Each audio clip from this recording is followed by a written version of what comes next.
साथ में ही समसामयिक, सामाजिक और राजनीतिक मार्मिक मुद्दों पर अपनी भावात्मक शैली से शब्दों के रूप में पिरोने में माहिर लेखनी के कुशल धनी आदरणीय गुलाब जी कुमावत साहब हमारे बीच में उपस्थित।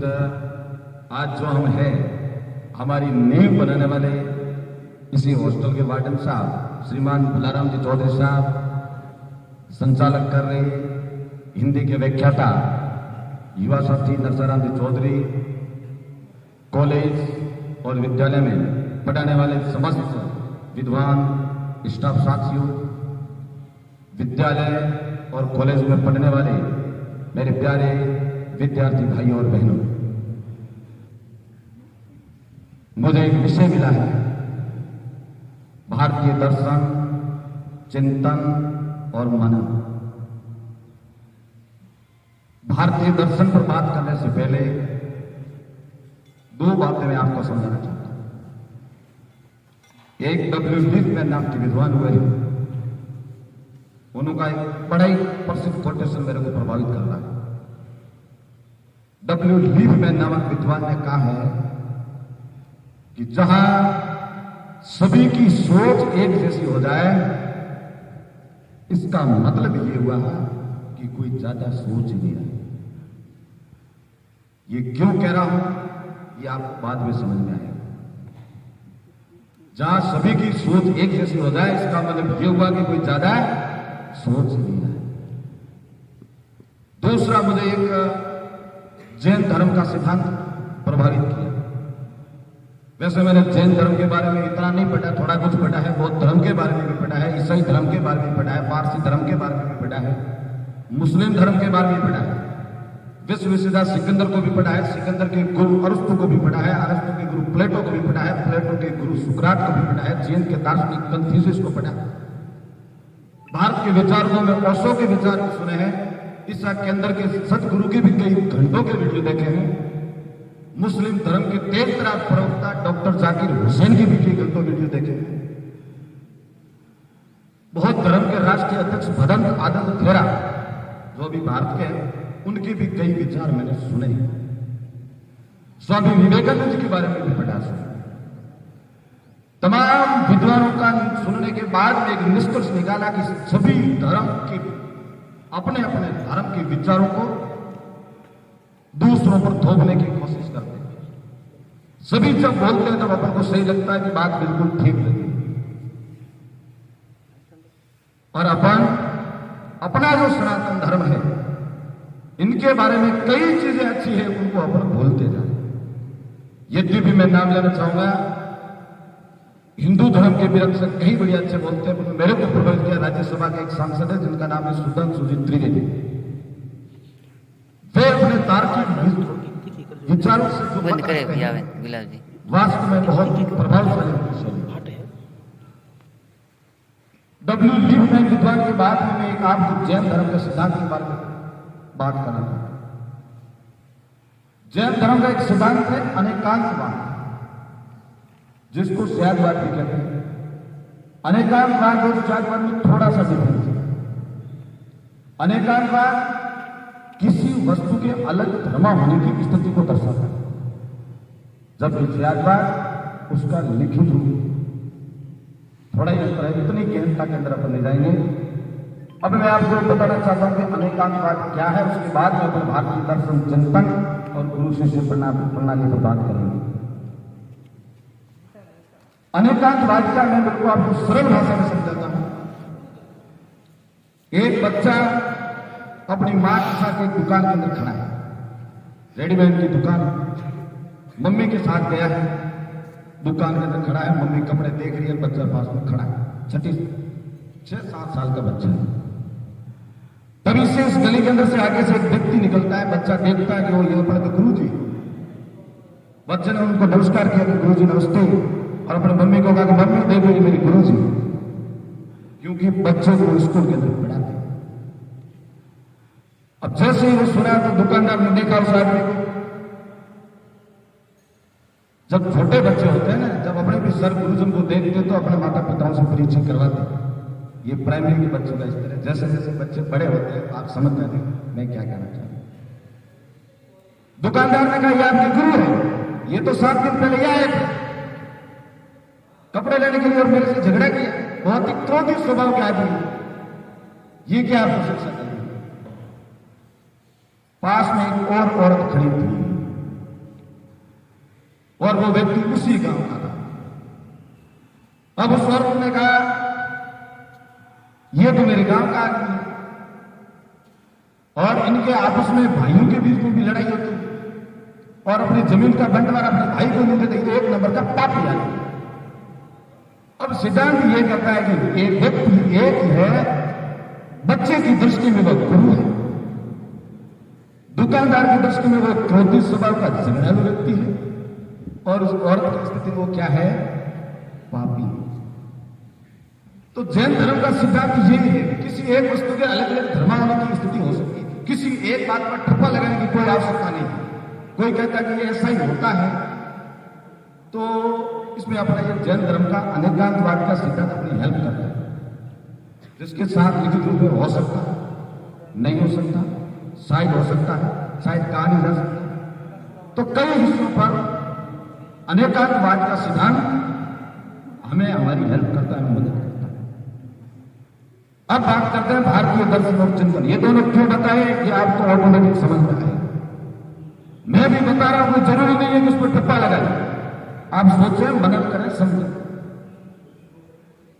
ठप्पा लगाने की आवश्यकता नहीं है, क्योंकि डब्ल्यू लिंकन विद्वान ने कहा है कि जहां सभी की सोच एक जैसी हो जाए, आप भी मेरे समान सोचने लग गए, इसका मतलब मेरे से ज्यादा नहीं सोचे।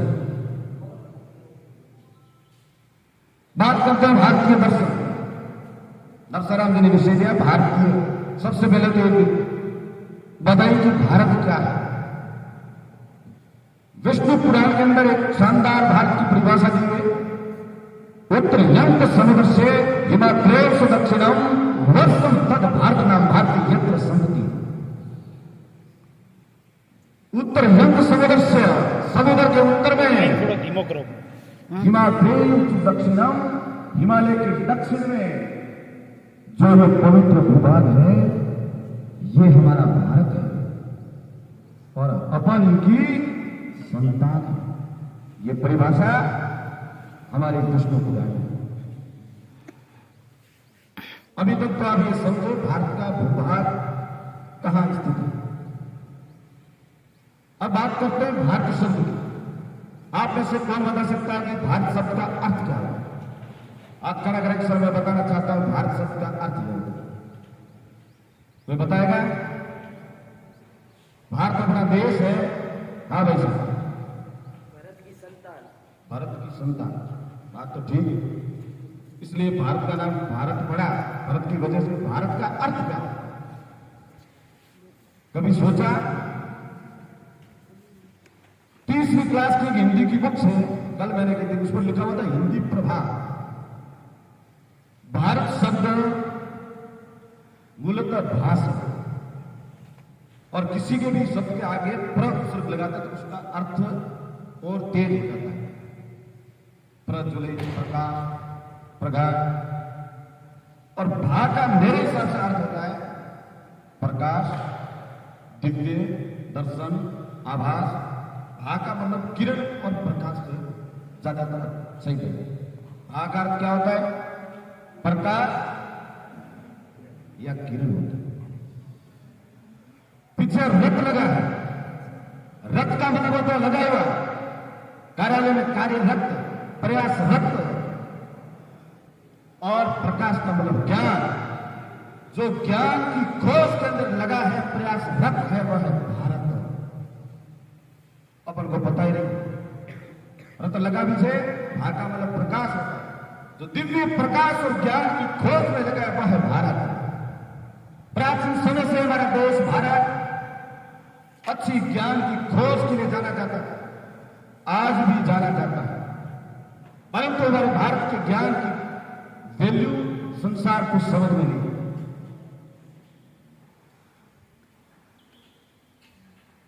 आप जब भारत की बात, अभी आपको समझ में आ गया भारत।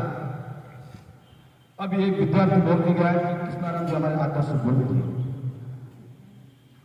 थोड़ी बात में अभी गुरु शब्द पर करूं। हमें विद्यालय में पढ़ाया जाता है गुरु यानी अंधकार हुआ, प्रकाश अंधकार से प्रकाश की ओर ले जाने वाले हमें गुरु होते। बात ठीक है। एक दूसरा अर्थ भी गुरु शब्द का निकलता है। गुरु शब्द कैसे बना? प्राचीन भारतीय संस्कृति में गुरु शिष्य की परंपरा थी और उपनिषदों का एक सूत्र था, सा विद्या या विमुक्ते, जो हमारे मुक्ति का मार्ग प्रशस्त करे वो हमें विद्या है। और ये विद्या सिखाने का काम कौन करते थे? गुरु का। गुरु शब्द मूलतः गुर से बना। गुर का मतलब होता है कोई भी कला। उनका मतलब गुरु और वो पीछे लगा। जिस प्रकार से दूध देने वाला दूधारू, पालतू दूध देने वाला दूधारू पीछे लगा, और गुरु देने वाला गुरु। ऐसा गुरु, ऐसे हमें गुरु सिखाए जिससे हमारी मुक्ति प्रसन्न हो, वह है गुरु। जो हमारे मुक्ति का मार्ग प्रशस्त करे, वो था गुरु। दूसरा शब्द गुरु शिष्य। शिष्य कोई बता सकता है शिष्य शब्द का अर्थ क्या है? बताएगा कोई? शिष्य शब्द मूल रूप से शेष से बना। क्लास के अंदर हम लोग भाग सिखाते हैं, पीछे बचता है शेष फल बचता है, और शिष्य का मतलब शेष से बना। अब शेष से कैसे बना है और इसका मतलब क्या होता है, थोड़ी सी बात कर लेते हैं, फिर हम आगे बढ़ते हैं कि शिष्य को शेष क्यों कहते हैं। बच्चा जब छोटा होता है तब स्कूल पढ़ने जाता है। आज से 10-15 साल पहले एक अवधारणा आई थी, शिक्षक प्रशिक्षण ट्रेनिंग में वगैरह बताया जाता है कि जब बच्चा स्कूल आता है तो कोरी मिट्टी का घड़ा होता है। बच्चा जब स्कूल आता है तो कोरी मिट्टी का घड़ा होता है, उसको कुछ नहीं आता। स्कूल में आएगा, जैसा आप बनाना चाहते हो उसको बना सकते हो। थोड़े वर्षों तक ये चला, बाद में एक नई उदाहरण आई कि बच्चा कोरी मिट्टी का, कोरी मिट्टी नहीं तो बच्चा मिट्टी का पक्का पकाया मटका है, इस पर जैसा रंग भरना है ऐसा भरिए, जिसको जितना अंदर डालना है उतना डालिए। आप डाल सकते हैं। अब एक तीसरी अवधारणा मेरे मस्तिष्क में और पैदा हुआ। बच्चा न कोरी मिट्टी का मटका है, घड़ा है, न पका हुआ है, बच्चा पूरा भरा हुआ और छलक रहा है, उफन रहा है। बच्चा इतनी सारी चीजें लेकर के विद्यालय में आया है, उसको बाहर निकालने की आवश्यकता है। बच्चा विद्यालय आ रहा है, बहुत सारी चीजें लेकर के, मस्तिष्क भरा हुआ है, छलक रहा है, उफन रहा है, बाहर निकलो। बच्चा जब विद्यालय आएगा, सबसे पहले क्लास से कबूतर सिखाना शुरू करोगे, बच्चे के दिमाग में नहीं जाता।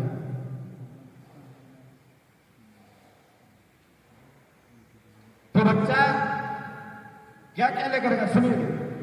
सबसे पहले तो बच्चा जब स्कूल जाता है, उसके दिमाग में यह डर बैठा हुआ है कि स्कूल जाएंगे मार साहब मारेंगे। उसके दिमाग के अंदर एक परत तो ये चलती, स्कूल में जाएंगे डंडे पड़ेंगे, स्कूल में जाएंगे खेलने नहीं देंगे, स्कूल में जाएंगे चुप बैठना पड़ेगा। ये ऐसी हजारों परतें बच्चे के दिमाग के अंदर जमा हो। हमारे भी दिमाग में ऐसे, कॉलेज करने वाले बड़े बच्चों के भी दिमाग में ऐसे हजारों आदर्श परतें जमा हो।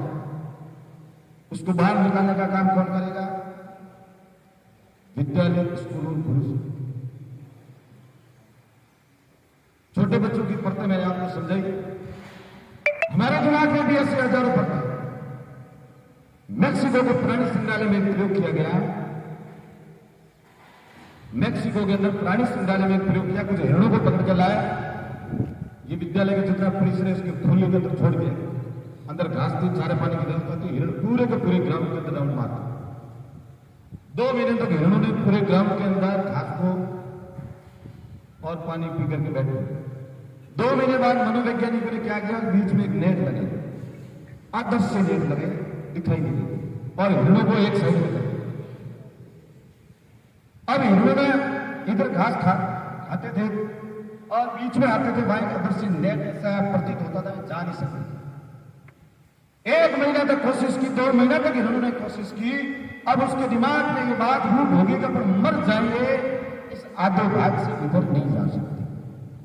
दिमाग के अंदर ऐसी ग्रंथि बन गई। अब क्या किया, 2 महीने बाद में वापस मनोवैज्ञानिक ने किया कि उस नेट को वहां से हटाए। अब देखते हैं कि क्या होगा। अब भी हिरण्यगढ़ से कोशिश करते हैं, वहां तक पहुंचते हैं, आगे जाने की कोशिश ही नहीं करते हैं और उधर से नेट के रास्ते से आगे से वापस आगे कोशिश ही करते नहीं, जबकि वहां नेट है भी नहीं। तो ऐसी हजारों बातें हमारे दिमाग पर भी लागू हो सकती है और है। अपन ये नहीं कर सकते, मैं ये नहीं बन सकता, मैं डॉक्टर नहीं बन सकता, मैं आरएस नहीं बन सकता, मैं इंजीनियर बन सकता, मैं आईएएस नहीं बन सकता। ऐसी आदर्श से बातें हमारे मस्तिष्क पर भी जमा होती। तो ये गुरु और शिष्य का मतलब आप समझ। ईसा उपनिषद का एक सूत्र मुझे याद आया कि भारतीय संस्कृति पर बात ज्यादा करनी है। तेन भुंजी था, व्यक्ति को कुछ प्राप्त करने के लिए कुछ खोना पड़ता है, त्याग करके उसका उपयोग करना। भारतीय संस्कृति और सनातन प्राचीन समय से इतिहास की अवधारणा को लेकर के चला, जिसका सर्वोत्तम उदाहरण राजा हरिश्चंद्र, जिन्होंने अपने बेटे और पुत्री तक का भी त्याग किया। दूसरा एक और उदाहरण मैं आपको समझ सकता हूं, संत रैदास का नाम आपने सुना है? संत रैदास काशी के एक राजा थे। उन्होंने कहा कि रैदास बहुत अच्छे कवि हैं, उनको अपने महल के अंदर बुला करके राजकवि बना देते, बहुत सारा धन देंगे, और राजकवि बुलावा भेजा। रैदास को आप जानते हैं, रामानंद के शिष्य थे और मीरा के गुरु थे, जो रविदास के नाम से भी जाने जाते। जब रैदास को पता चला कि काशी के राजा ने बुलावा भेजा है और हमें राजकवि बना, तो उस समय रैदास ने कहा कि एक ही मारो राम नाम, एक ही मारो आशा, धन की कामरो नहीं चाहिए भगत रैदासा, हमें उस धन की आवश्यकता नहीं है, हमें तो केवल एक ही राम नाम धन की आवश्यकता है। ऐसे एक उदाहरण नहीं है, कबीर जी ले लीजिए। कबीर के एक लड़का और एक लड़की थे, उधर मिलते, एक बच्चा था कमा, कुछ कमा करके धन संपत्ति अपने घर ले। तब कबीर ने कहा ये त्याग की भावना है, और ये त्याग और समर्पण की भावना भारतीय दर्शन और चिंतन में है। हम हड़पना नहीं चाहते, हम छोड़ना चाहते। जब कमाल को संपत्ति इतना देने लगा, तब कबीर ने कहा कि बूढ़ा वंश कबीर का उपजा पूत कमाल, हरि का सुमरन छोड़ के घर ले आया माल, हरि का सुमरन छोड़ दिया और घर ले आया माल। ये अनर्थ है। मीरा भाई बोली जी, पायो जी मैंने राम रतन धन पायो, जन्मों जन्म की पूंजी पाई बाकी समय गंवाई। राम रतन धन प्राप्त किया, ये सार्थक है, बाकी तो ऐसी समझ। तुलसीदास जी बोले जी, अकबर में तुलसीदास जी का समय अकबर के टाइम, अकबर ने सोचा तुलसीदास जी को मनसबदार बनाता, तुलसीदास जी को अपने दरबार में बुलाने के लिए कहा। तब तुलसीदास जी ने लिखा, हम तो सेवक राम के किए भरे दरबार, तुलसी काय को होंगे नर को मनसबदार। ये तुलसी किसी नर का मनसबदार बनने के लिए पैदा नहीं हुआ, ये तो राम का मनसबदार। ये है हमारा देश, ये है हमारी संस्कृति, प्राचीन समय से त्याग और समर्पण की धरती रही है और ज्ञान की खोज के पीछे भागी। हमने सांसारिक सुख, ज्यादा धनिकता करो, ज्यादा पैसे कमाने के पीछे में हमारा दर्शन नहीं गया है। भारतीय दर्शन चिंतन त्याग की ओर गया है। उन्होंने सब कुछ छोड़ने के लिए कहा। नानक जी को देख लीजिए, जब छोटे रहे पढ़ने में मन नहीं लगता, पिताजी ने सोचा वो पढ़ेगा नहीं, खेत की रखवाली करेगा। खेत के अंदर कुछ फसल बोई हुई थी कि भाई चिड़ियों को भगाओ। नानक जी गए खेत में, देखा कि बहुत सारी चिड़िया आ रही है, दाना चुग रही उड़ रही है। नानक जी ने सोचा मामला गड़बड़, हरि की चिड़िया, हरि का खेत खाओ, चिड़ियों भर भर पेट क्यों भरे? हरी की चिड़िया हरी का खेत खाओ चिड़िया भर भर पेट खाने दो क्या उड़े। ये भी भगवान, ये है हमारा दर्शन चिंतन। इस प्रकार के विचारवान होते हैं, उनके समक्ष ये दीप प्रज्वलित होते हैं। इन्होंने सांसारिक मोहमाया से दूर हटे, एक नई खोज और नई चिंतन को लेकर के जो आगे बढ़े उनको याद करते। कबीर जी को याद किया, तुलसीदास जी को याद किया, नानक जी को याद किया, वेदास को याद किया, मीराबाई को याद किया। किसी करोड़पति और अरबपति का नाम अभी तक नहीं लिया। इसका कारण क्या है? आप सोचिए कि हमें किस रास्ते पे जाना है। आज प्रकार की शिक्षा प्रणाली पर थोड़ी बात करें। अभी ज्यादातर अपन शिक्षित बन रहे हैं, दीक्षित नहीं बन रहे। एक दीक्षा शब्द है और एक शिक्षा शब्द है। प्राचीन समय में ये जो यूनिवर्सिटियों में वगैरह कार्यक्रम होते हैं, दीक्षांत समारोह होते हैं, कभी शिक्षांत समारोह नहीं होता। मारवाड़ी में यह कहावत चलती है कि भणियों पर गणियों में। ये यहां लागू हो रहा है कि शिक्षित और दीक्षित में क्या अंतर है। थोड़ी बात मैं अभी करूंगा शिक्षित और दीक्षित। दीक्षा का मतलब दिव्य दृष्टि से ज्ञान प्राप्त करने की भावना। ये कबीर जी, तुलसीदास, ये सभी दीक्षित थे। और अभी ज्यादातर फौज है वो शिक्षित बन रही है। एक मुझे उदाहरण याद आ गया। उत्तर प्रदेश के अंदर एक प्रोफेसर का बच्चा था, किसी इंग्लिश या हिंदी मीडियम के स्कूल में पढ़ता हुआ बच्चा घर गया, आधा घंटा लेट। पापा जी ने देखा क्या पढ़ाया गणित में, क्या जो पाइथागोरस सूत्र में पढ़ाया, क्या होता है कनिष्ठ और बराबर, ठीक है। इंग्लिश में क्या पढ़ाया? इंग्लिश में आज प्रेजेंट कंटिन्यूअस टेंस पढ़े। क्या होता है present continuous tense? Helping verb के उदाहरण है। साइंस में क्या पढ़ाया? पाचन तंत्र पढ़ाया। हिंदी में क्या पढ़ाया? गुण संधि पढ़ाई। गणेश में कौन सी संधि है? गुण संधि है। अब बता बेटा लेट क्यों? हमेशा 4 बजे आता है, आज 5:15 बजे लेट क्यों हुआ? बच्चे ने जवाब दिया, पापा ऐसा है, जैसे छुट्टी हुई मैंने लेकर के स्कूल घर की तरफ आ रहा था साइकिल लेकर के, रास्ते में एक कुत्ता जा रहा था, हाथ में लाठी थी और एक कुत्ता भागा और वो कुत्ता लड़खड़ाने लगा, वो गिर गया। सभी बच्चे वहां खड़े थे, तालियां बजा रहे थे, हंसते देख रहे थे। मैं भी वहां देख लेने के लिए थोड़ी देर रुक गया और लेटा। उसके पिताजी ने कहा कुत्ता गिर गया है। हाँ गिर गया। पीछे कुत्ता भागा है, भागा, तुम देख रहा था? देख।